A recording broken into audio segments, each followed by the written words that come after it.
میں محمد افراہیم گلوکار آپ کو سلام بھی پیش کرتا ہوں، آپ کے لیے دعا بھی کرتا ہوں اور آپ سب کو مبارکباد دیتا ہوں کہ اللہ تعالیٰ نے ہمیں یہ دن پھر دکھایا۔ کسی کا کوئی جملہ انسان کے دل میں اتر جاتا ہے۔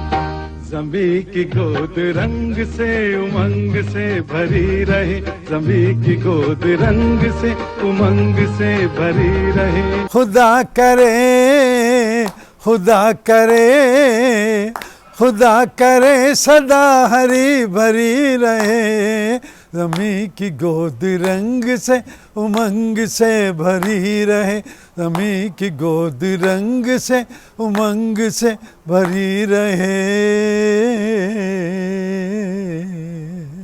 مجھے کسی محفل میں فیلڈ مارشل صدر ایوب کے بھائی نے سنا۔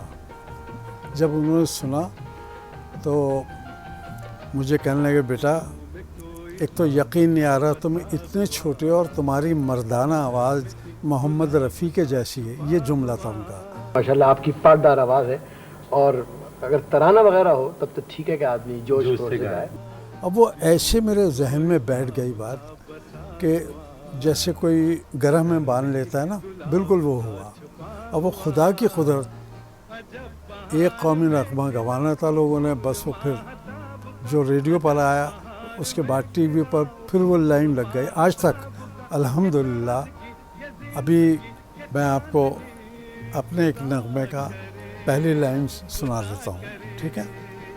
آیا آیا سپنے لے کے پیار لے کے آیا، سارے جہاں کی خوشیاں لے کے، 14 اگست کا دن آیا، 14 اگست کا دن آیا۔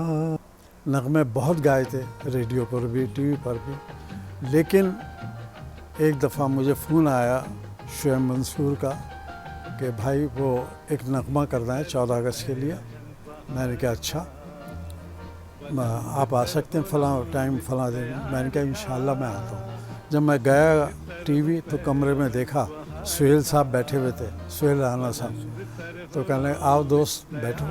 بیٹھا، کہنے ایک نغمہ ہے ذرا اس کو دیکھ لو۔ میں نے دیکھا تو سنایا انہوں نے۔ جب سنایا تو دل کو لگا کہ یہ اچھا ہے نغمہ۔